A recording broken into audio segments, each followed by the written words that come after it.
My name's Zach and I'm one of the facilitators for the Soil Regenerative Agriculture Group.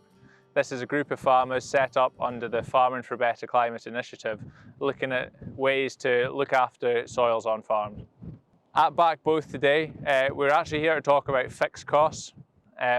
Regenerative agriculture is quite well known for reducing a lot of different types of costs. Quite often fertiliser and pesticide costs are focused on. However, I see the benefit of this type of system is actually in reducing the fixed cost structure on a farm. And this isn't necessarily applicable only to regenerative farmers, but key messages are probably relevant to farms across a whole number of different types. Hugh is one of the Soil Regenerative Agriculture group members. This is a group set up under the Farming for Better Climate initiative, looking to find practical and profitable ways to reduce emissions on farm.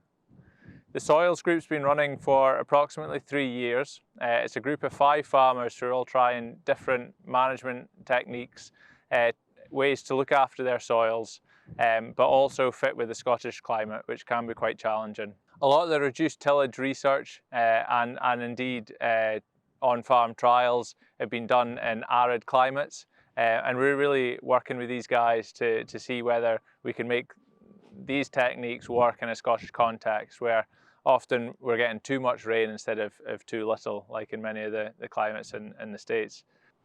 The same way we can learn things from organic systems or livestock systems, I think we can also learn some key messages from the regenerative agriculture movement, which are applicable to a whole range of farm types. And I think one of the key messages here is actually keeping tabs or a close eye on the fixed cost structure of a business. Often the regen ag movement gets a lot of publicity about reducing fertiliser or reducing sprays, but actually I think one of the key benefits to this system can be the reduction in fixed costs. Now I say can be because just because you're in a regen system doesn't necessarily mean that your fixed cost structure has changed. But Hugh here at Backboath, he's made quite a large effort to reduce his fixed cost structure, and the way he's done that is by looking at establishment method. By not having to plough every field and then cover it with a one-pass power harrow seed drill combination, he's actually managed to reduce his establishment costs quite significantly. Now, a lot of direct drills or strip till drills can actually be quite costly and therefore wouldn't actually reduce your machinery spend in comparison to a conventional system. One of the things Hugh's done here over the past few years is he's developed his own way to establish crops. Hugh went out and he looked at buying a direct drill or a strip till drill, and he thought for his area that they were too expensive. So instead he's modified a subsoiler. He's done that by adding coulters behind the subsoiler legs, and then he's also put, it's actually an old potato web that's been cut up to provide a bit of soil coverage over the seed. Now this has been quite a cheap system. So not only has the drill itself been quite cheap to buy and modify, but it's also provided a low-cost way to establish crops. So he needs a smaller tractor to pull this over, running 2 tractors with a plough and then a one-pass drill. So that cuts down on not only the implement that's been pulled, but the tractor that's doing the pulling. He's managed to trim back labour requirement to establish cereals and redeploy that labour to other areas of the business. And he's also managed to reduce his fuel use as well.